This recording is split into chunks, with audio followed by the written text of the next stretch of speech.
जय हिंद दोस्तों, Nikhil stock academy में एक बार फिर से आपका स्वागत है। दोस्तों हम आज एक रिटेल बिजनेस मॉडल के बारे में डिस्कस करेंगे जो एफएमसीजी सेक्टर से रिलेटेड बिजनेस मॉडल है। बिजनेस मॉडल का नाम है एवेन्यू सुपरमार्ट, जिसको आप डी मार्ट के नाम से भी जानते हो। उसका बिजनेस मॉडल फंडामेंटल और टेक्निकल चार्ट के थ्रू समझने की कोशिश करते हैं कि कहाँ पर उसमें बेस्ट बाइंग अपॉर्चुनिटी बन सकती है। लगभग टॉप से 30% के लगभग डाउन है, इसमें कोई भी अच्छा मूवमेंट नहीं आया है। नीचे के क्वार्टरली रिजल्ट आने वाले हैं 13 जनवरी को इसके क्वार्टरली रिजल्ट आएंगे। तो इसमें अपन डिस्कस करते हैं कि लगभग 2 साल से कोई भी रिटर्न नहीं दिया है। यहाँ पर नीचे के लेवल बिजनेस मॉडल बहुत ही अच्छा है, लेकिन क्यों नहीं चल रहा इसका जानने की कोशिश करेंगे।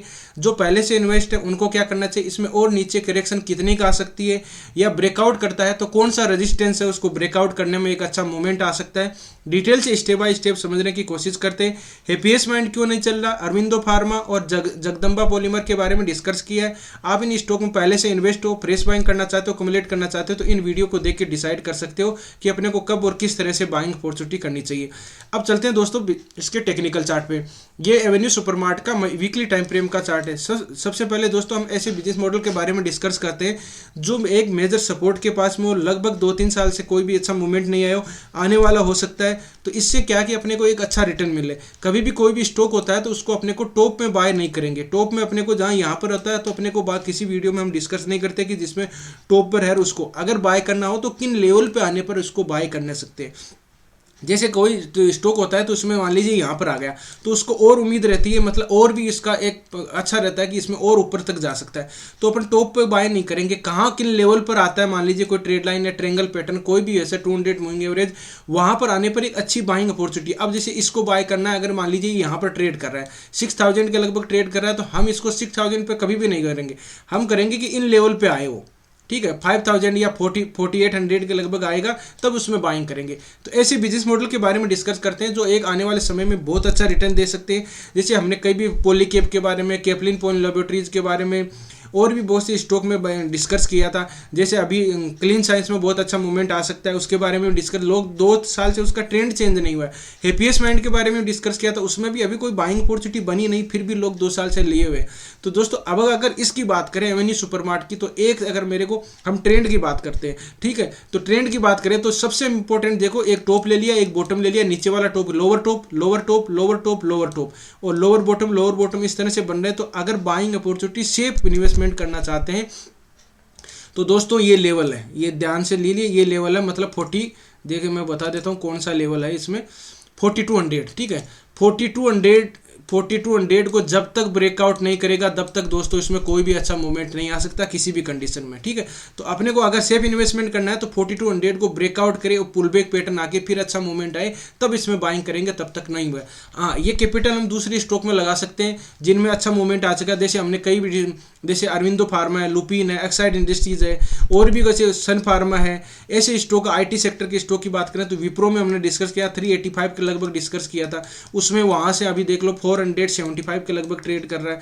तो ऐसे स्टॉक में आप स्विंग ट्रेडिंग भी कर सकते हो, इन्वेस्टमेंट भी कर सकते हो, फ्यूचर में करना चाहते हो तो पूर्व में, लेकिन ये बात है कि सीखने के बाद में कीजिए, ठीक है। तो अगर इसके एवेन्यू सुपरमार्ट की बात की जाए तो 4200 के लगभग आएगा तब इसमें बाइंग अपॉर्चुनिटी बनेगी, तब तक नहीं बनेगी। अब इसको डिटेल से थोड़ा स्टेप बाय स्टेप समझने की कोशिश करते हैं। ये तो एक मतलब ओवरव्यू होगा, अब इसको पूरा डिटेल से जानने की, समझने की कोशिश करते हैं कि किस तरह से इसको टेक्निकल चार्ट को पहले रीड करते हैं। देखिए स्टार्टिंग से टेक्निकल चार्ट को रीड करते हैं तो देखो टेक्निकल चार्ट किस तरह से काम करता है। ये देखो एक यहाँ से इसका रेजिस्टेंस था, ठीक है, एक रेजिस्टेंस यहाँ पर लिया, एक रेजिस्टेंस यहाँ पर लिया, इसको ब्रेकआउट किया, ब्रेकआउट के बाद में वहाँ पर टेस्ट किया, वापस आया। ये कोविड के टाइम का था, कब का था, तो इसमें यहीं, हाँ कोविड के टाइम का था, ठीक है। ये देखो कोविड 22 के लगभग, मतलब मार्च का टाइम, तो यहाँ इसको ब्रेकआउट कर दिया था। अब देखो क्या था, देखो ये रेजिस्टेंस था इसका, तो ये ब्रेकआउट करके पुल बैक पैटर्न करके फिर निकल गया था। लेकिन क्या हुआ कि ये उसका कोविड की वजह से यहाँ पर आ गया। तो यहाँ आने के बाद में देखो इस एक रेजिस्टेंस ले लिया, इसको ब्रेकआउट किया, पुल बैक पैटर्न फिर निकल गया। इस तरह से कभी भी स्टॉक होता है, लंबी यात्रा करनी होती है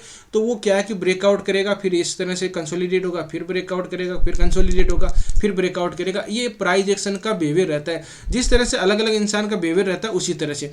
अब इसने क्या किया, देखिए टॉप में डबल टॉप पैटर्न बनाया, यहाँ पर देखो कि अच्छा रिटर्न देने के बाद में आरएसआई में डाइवर्जन भी दिखाई दे रहे थे, फिर नीचे की तरफ आया, डबल बॉटम पैटर्न बनाया, फिर रेजिस्टेंस, ये लोअर टॉप पैटर्न बन गए। अब यहाँ वापस रेजिस्टेंस ये ले, अब इसका देखो रेजिस्टेंस ये ले रहा है और नीचे की ट्रेड लाइन को एक सपोर्ट ले रहा है। किस तरह से, देखो ये ट्रेड लाइन में आपको ड्रॉ करूँ तो ये ट्रेड लाइन है एक, और ऊपर की तरफ इस तरह से देखा तो एक ट्रेंगल टाइप का पैटर्न भी बन रहा है। तो इस ट्रेंगल टाइप के पैटर्न को ब्रेकआउट करेगा और बाद में यहाँ पर लोअर टॉप पैटर्न ब्रेकआउट होगा 4200 का। यहाँ पर कोई 200 मूविंग एवरेज भी हो सकता है जिसका ये सपोर्ट ले रहा हूँ। तो वह दोनों चीज़ें साथ में होगी तब अपन बाइंग करेंगे। अब इसका बेहतरीन ये तो मान लीजिए ऊपर की तरफ ब्रेकआउट करता है, तब अगर बेस्ट बाइंग अपॉर्चुनिटी के इसमें अगर अपने को बाइंग करना है जहाँ पर अपने को अच्छी कैपिटल लगा सकते हैं, वो देखिए वो लेवल दोस्तों ये है।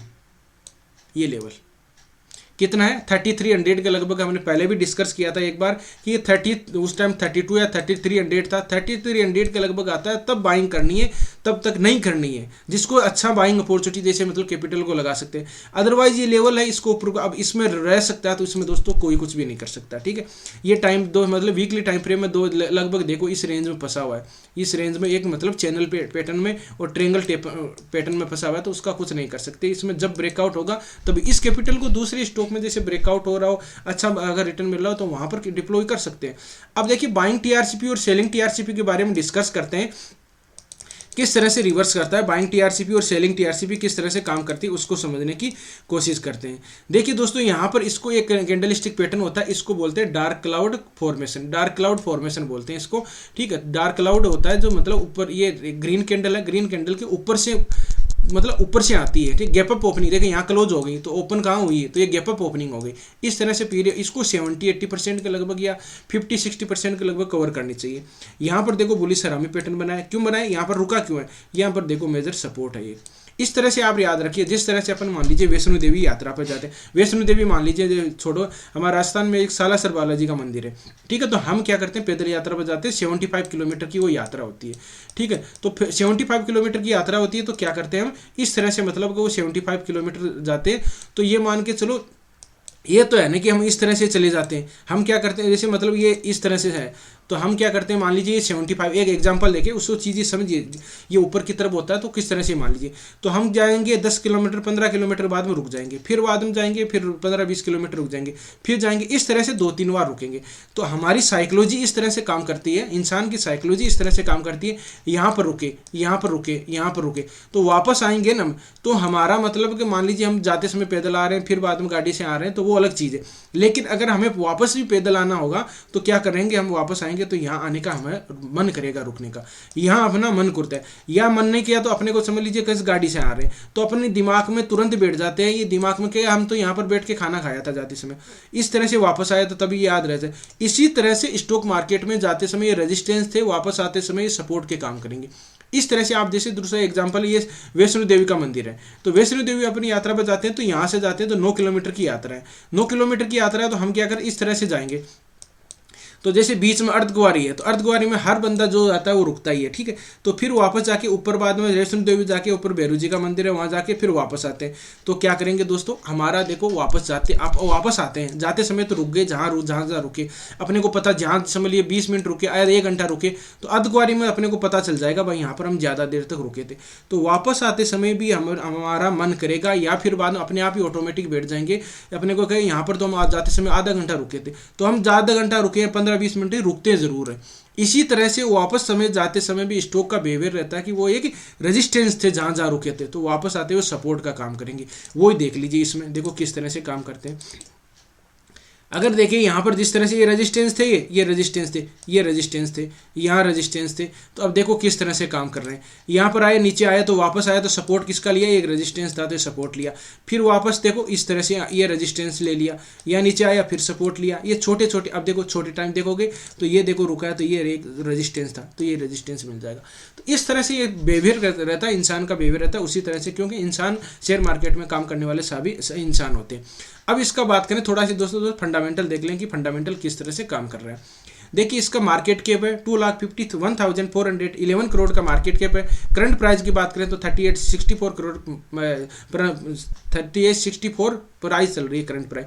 हाई गया 42 है, बाद में 32 देखो 3292 इसमें लो गया है और स्टॉक भी 108 है, स्टॉक भी ज़्यादा है इसका। वैसे आरओसी इसका 20% है, फेस वैल्यू इसकी 10 है। अगर स्प्लिट होती है तो ये बहुत ही अच्छा मतलब आपको क्वांटिटी मिल जाएगी। इससे पहले देखो इसकी स्थापना कब हुई थी, इसके राधा कृष्ण दमानी साहब ने इसकी स्थापना की थी 2002 में 2002 में पवई जो महाराष्ट्र में एक जगह है। इनका एक मोटिव क्या था कि जो मतलब कि रिटेल से जैसे आम इंसान को जो भी चीज़ें की ज़रूरी होती है वो एक छत के नीचे प्रोवाइड करवाने का इनका मकसद था। तो इसकी बात करें तो 341 इसका लोकेशन में अभी इसके स्टोर है। बहुत ही अच्छा बिजनेस मॉडल, आपको छत पे एक मतलब छत का मतलब एक जगह सारी चीज़ें मिल जाएगी। अब इनके देखो महाराष्ट्र में, गुजरात, आंध्र प्रदेश, मध्य प्रदेश, कर्नाटक, तमिलनाडु, ये मतलब राजस्थान, सब जगह आपके स्टोर यहाँ पर अवेलेबल है। इनका ये मोटिव था, इनका अच्छा बिजनेस मॉडल चल रहा। अब इनके देखिए कोई इनका बिजनेस मॉडल तो खराब नहीं हुआ, फिर भी ये टेक्निकल चार्ट क्यों नहीं चल रहा, उसका टेक्निकल चार्ट में अपने को ये इसका जिस तरह से अलग अलग बिजनेस मॉडल होता है, जिस तरह से एक चीज़ को और समझते हैं आप देखिए। जैसे क्या होता है कि जैसे अपन मानते इस तरह से मानी चाहिए, जैसे टेक्सटाइल का बिजनेस है, टेक्सटाइल की बिजनेस में है तो जैसे टेक्सटाइल में बिजनेस होता है तो टेक्सटाइल में जैसे हमारी सिटी में क्या होता है, संडे को ऑफ रहता है, ठीक है, संडे को ऑफ रहता है तो वो क्या है सब जगह मतलब संडे को छुट्टी रखते हैं। लेकिन मैंने ऑब्जर्व किया कि दीपावली के समय था तो दीपावली के समय कोई भी दुकान बंद नहीं थी। क्यों नहीं बंद थी? उनका बिजनेस चल रहा था। बिजनेस मतलब संडे को, त्यौहार के टाइम, टेक्सटाइल का कब ज़्यादा चल बिजनेस है, शादियों के टाइम, त्यौहार के टाइम, या अदर इस तरह से बिजनेस चलता है। पेंट सेक्टर का क्या, जब गर्मियों में चलता है ज़्यादा, अब मौसम जैसे ज़्यादा बारिश का होता है तो वहाँ पेंट सेक्टर का ज़्यादा नहीं चलता, सर्दियों में भी थोड़ा कम चलता है। लेकिन अब इस चीज़ को देखिए तो इसी तरह से स्टॉक मार्केट में अलग अलग बिजनेस मॉडल का अलग अलग साइकिल होता है, वो 1-2 साल कंसोलिडेट करता है, फिर एक अच्छा मोमेंट देता है। तो उस चीज़ को आपको समझना होगा दोस्तों। तो अब इसका देखिए, इसका अपन थोड़ा सा क्वार्टरली रिजल्ट देख लेते हैं, क्वार्टरली रिजल्ट किस तरह से है। इसके क्वार्टरली रिजल्ट देखो किस तरह से। अब क्वार्टरली रिजल्ट कोई खराब थोड़ी है, वो देख लेते हैं। सेल की देखिए, एक्सपेंडिचर और नेट प्रॉफिट देखेंगे, मार्च का, जून का और सितंबर का। देखिए मार्च की कितनी है, 10,594 करोड़ का इसका सेल हुई है, बाद में 11,865 है, बाद में 12,624 है। अब इसके एक्सपेंडिचर की बात करें तो 998, बाद में 10,000, बाद में 11,690 है। तो एक्सपेंडिचर भी बढ़ा है, इसकी सेल भी बढ़ी है, कोई दिक्कत नहीं।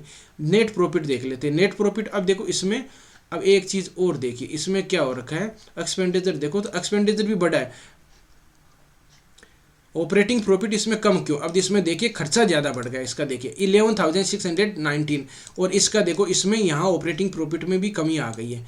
तो आप इसमें मतलब एक्सपेंडिचर ज़्यादा बढ़ रहा है, इस वजह से इसका सेल ठीक हुई है लेकिन एक्सपेंडिचर बढ़ा है। तो ये कंपनी कंट्रोल करेगी या तो क्या करती है। अब इसका देख लो आप, 460, बाद में 659 और बाद में 623 इसका नेट प्रॉफिट आ रहा था, तो यहाँ पर इसकी डिक्लाइन हो रहा है। अब देखिए एक चीज़ और बात देख लीजिए, बैलेंस शीट देखिए। बैलेंस शीट की बात करें तो किस तरह से इसकी बैलेंस शीट है उसको देख लेते हैं। इक्विटी कैपिटल कितना, 651 करोड़ का है। रिजर्व इसके पास में कितना है, 16,779 है। बोरोइंग, कर्जा कितना है, कर्जा मतलब 630 है, तो कोई बात नहीं, कर्जा तो इतना है। स्टोर भी बहुत अच्छे ओपन कर रहे हैं। अब इसका देख लेते हैं एक बार, शेयर होल्डिंग पैटर्न देख लेते हैं। शेयर होल्डिंग पैटर्न की प्रमोटर के पास में कितनी है, प्रमोटर के पास में दोस्तों इसकी होल्डिंग है, एक सेकेंड, प्रमोटर के पास होल्डिंग है 75% है। बाद में देखिए एफआईज की होल्डिंग कितनी है, एफआईज की होल्डिंग 7% है, डीआईज की होल्डिंग 8% है, पब्लिक की इसकी 9%। तो मतलब प्रमोटर की होल्डिंग देखिए बहुत ही अच्छी होल्डिंग है। इसमें एफआईज की होल्डिंग कम हुई है और डीआईज की इंक्रीज हुई है। अब इसके देखिए कितने लोगों ने, अब ये भी इसमें अच्छा ऑप्शन पहले नहीं आता था, अब इसमें आने लग गया। देखिए नंबर ऑफ शेयर होल्डर, कितने लोगों ने इन्हें इन्वेस्ट कर रहे हैं, 8,15,562 करोड़, मतलब 62 लोगों ने इन्होंने इसमें इन्वेस्ट कर रखा है, मतलब पार्टनरशिप कह सकते हो आप ये, या किस तरह से लोगों ने खरीद रखा है ये देख सकते हो। तो ये इसका पॉइंट हो गया। अब इसका अपन वापस टेक्निकल चार्ट पे जाते हैं। टेक्निकल चार्ट पे देखिए इसमें, अब इसमें एक ट्रायंगल पैटर्न भी बन रहा है, बहुत ही अच्छा ट्रायंगल पैटर्न। किस तरह से होगा वो देख लेते हैं, ट्रायंगल पैटर्न किस तरह से काम करेगा। देखो ये एक ट्रेड लाइन है, उसको एक रजिस्ट सपोर्ट ले रहा है बार बार, और ये भी देखो एक है इसका सपोर्ट ले रहा है। अब इसको ट्रायंगल पैटर्न को जब तक ब्रेकआउट नहीं करे तब तक रिजल्ट अच्छे आए चाहे कुछ भी आए, लेकिन कुछ नहीं होने वाला। बेस्ट बाइंग अपॉर्चुनिटी कहाँ बनेगी, बेस्ट बाइंग अपॉर्चुनिटी इस ट्रेड लाइन के पास में आके कोई बाइंग टीआरसी भी बना देता है। ये जो ये लेवल है इन पे डिस्कस करते हैं अपन, 32 या 3300 के लगभग है, तब इसमें बाइंग अपॉर्चुनिटी करेंगे। ट्रेंड चेंज हुआ नहीं है, अभी कंसोलिडेट चल रहा है। इसको ब्रेकआउट, पुल बैक पैटर्न, अब देखो ब्रेकआउट किस तरह से होता है वो भी देख लीजिए। जैसे यहाँ पर मान लीजिए ब्रेकआउट होता है तो अचानक ब्रेकआउट कुछ नहीं होगा। इसको एग्जांपल हम जैसे देखते हैं कि कोई लॉन्ग जंप की आती है, मतलब फौज की किसी तैयारी करते हैं। लॉन्ग जंप में क्या होता है कि आपको यहाँ से लेके ये, मतलब कि ये मान लीजिए ये 12 फीट का है, तो किसी को मारना, लॉन्ग जंप करना होगा तो ये मान के चलो 1 किलोमीटर से आके थोड़ा जंप कर देगा तो वैसे ही थक जाएगा। तो इसके कोई डिस्टेंस एरिया होता है। उसी तरह से भी प्राइस एक्शन में क्या होता है, अगर यहाँ से ऊपर की तरफ ब्रेकआउट कर देगा, अचानक यहाँ से आया है, अब यहाँ से मान लीजिए यहाँ से अचानक ब्रेकआउट कर दिया, ये तो वो वापस आ जाएगा, ये मान के चला 100% है ये। वो क्या करेगा, ब्रेकआउट होगा तो वापस आएगा। अब क्या करेगा, पुल बैक पैटर्न आएगा। इसको लंबी यात्रा करनी होगी तो पुल बैक पैटर्न आके फिर जाएगा, ठीक है। तो यहाँ पर जो रेजिस्टेंस ले रहा था, यहाँ पर बार बार रेजिस्टेंस लेगा, वो अब सपोर्ट का काम करेगा, और यहाँ पर कोई बाइंग टीआरसीपी बन जाता है तो बाइंग करना, नहीं तो ब्रेकआउट फेल होगा, नीचे आ जाएगा। इस तरह से अपने ब्रेकआउट काम करता है। फिर बाद में कंसोलिडेट करके फिर ऊपर की तरफ करता है, तब इसमें अच्छा मूवमेंट आ सकता है। उसमें क्या होता है, देखो कंसोलिडेट मान लीजिए तो वो एक प्राइस एक्शन बना रहा है, और फिर अचानक ब्रेकआउट होगा तो अच्छा मूवमेंट आएगा, तब वो ब्रेकआउट होगा। दोनों कंडीशन होनी चाहिए, दोनों में से कोई सी भी हो सकती है। ऊपर पहले वाली थी वो और अच्छी है, क्योंकि वहाँ स्टॉप लॉस बहुत ही छोटा हो जाता है, इसमें भी अच्छा हो जाए। तो इस तरह से ध्यान रखना, ट्रायंगल पैटर्न को ब्रेकआउट करता है तब इसमें अच्छा मूवमेंट आएगा। जब तक नहीं आता तब तक चाहे कितना ही क्वार्टरली रिजल्ट अच्छे हो उसका। अब देखो इसमें एक फिबोनाची रिट्रेसमेंट देख लेते हैं। फिबोनाची रिट्रेसमेंट के बारे में हम डिस्कस करते हैं। देखिए फिबोनाची रिट्रेसमेंट का एक बॉटम लेते हैं, एक टॉप ले लेते हैं, टॉप ये ले लेते हैं ये। तो देखो किस तरह से काम करती है फिबोनाची रिट्रेसमेंट। बॉटम ये मान लीजिए, ये मान लीजिए, ठीक है। अब इसमें क्या है कि लगाने का थोड़ा सा एडजस्ट करना पड़ता है अपने को। ये मान लीजिए बॉटम ले लिया, ये भी बॉटम था, ये भी बॉटम था, तो एक बॉटम और टॉप ले लिया। अब इसको देखो 61% की रिट्रेसमेंट पर आके, और अब देखना अगर स्टॉक वापस 61% की रिट्रेसमेंट पर लगभग आ जाता है तो बेहतरीन बाइंग अपॉर्चुनिटी होगी, जो एक बार, दो बार, तीन बार टेस्ट कर चुका है। और यहाँ कंडीशन है कि बाइंग टीआरसीपी बननी चाहिए। अब बाइंग टीआरसीपी देखो यहाँ बनी नहीं बनी, मैं आपको जूम करके दिखा देता हूँ किस तरह से बनी है। यहाँ कौन सी बुलिश हरामी पैटर्न, यहाँ कौन सी पियर्सिंग पैटर्न बना है, तो बाइंग टीआरसीपी जरूर बनेगी जरूर, अगर इसको नीचे यहाँ से वापस रिवर्स करना होगा। वापस रेजिस्टेंस कहाँ मिला, देखो रेजिस्टेंस फिबोनाची कितना मस्त काम करती है। वापस 38% की रिट्रेसमेंट पर इसने रेजिस्टेंस लिया, नीचे आ गया, फिर 61% पर वापस 60% मिल जाता है, तो नहीं तो ऊपर की तरफ ब्रेकआउट हो, जो हमने लेवल डिस्कस किए उनको ब्रेकआउट करेगा, तब इसमें अच्छा मूवमेंट आने की पॉसिबिलिटी है। अब एक बचा है 200 मूविंग एवरेज। दोस्तों आप को वीडियो अच्छा लगा, कंटेंट अच्छा लगा तो वीडियो को लाइक कर सकते हो, दोस्तों के साथ शेयर कर सकते हो। जिन मेहमानों ने चैनल को सब्सक्राइब नहीं किया चैनल को सब्सक्राइब कर सकते हो। दोस्तों मैं ऐसे ही वीडियो लाता रहता हूं, जो अच्छा बिजनेस मॉडल हो उसका जन्म कुंडली जानने की समझने की कोशिश करते हैं, जो एक आपको बेहतरीन रिटर्न दे सके। ऐसा नहीं कि टॉप पे बाय कर रहा है, टॉप पे कभी भी किसी स्टॉक को बाय नहीं करेंगे।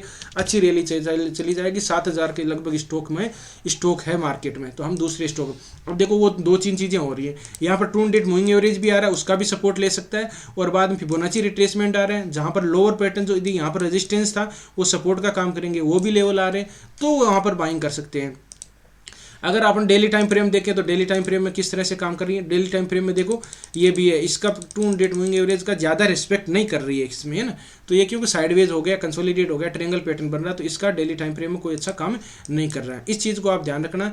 आपको वीडियो अच्छा लगा, कंटेंट अच्छा लगा तो वीडियो को लाइक कर सकते हो आप। अगर ये वीडियो केवल एजुकेशन पर्पज से बनाएगा, किसी भी स्टॉक को बाय सेल करने से पहले अपने फाइनेंशियल एडवाइस से जरूर सलाह मशवरा कर लीजिए, फिर ही डिसीजन लीजिए। और दोस्तों किसी स्टॉक में फंसे हो तो एनालिसिस चाहते हो तो कमेंट में जरूर बताएं, उसके बारे में हम डिस्कस करेंगे, उसको बिजनेस मॉडल को अच्छी तरह से समझने की कोशिश करेंगे।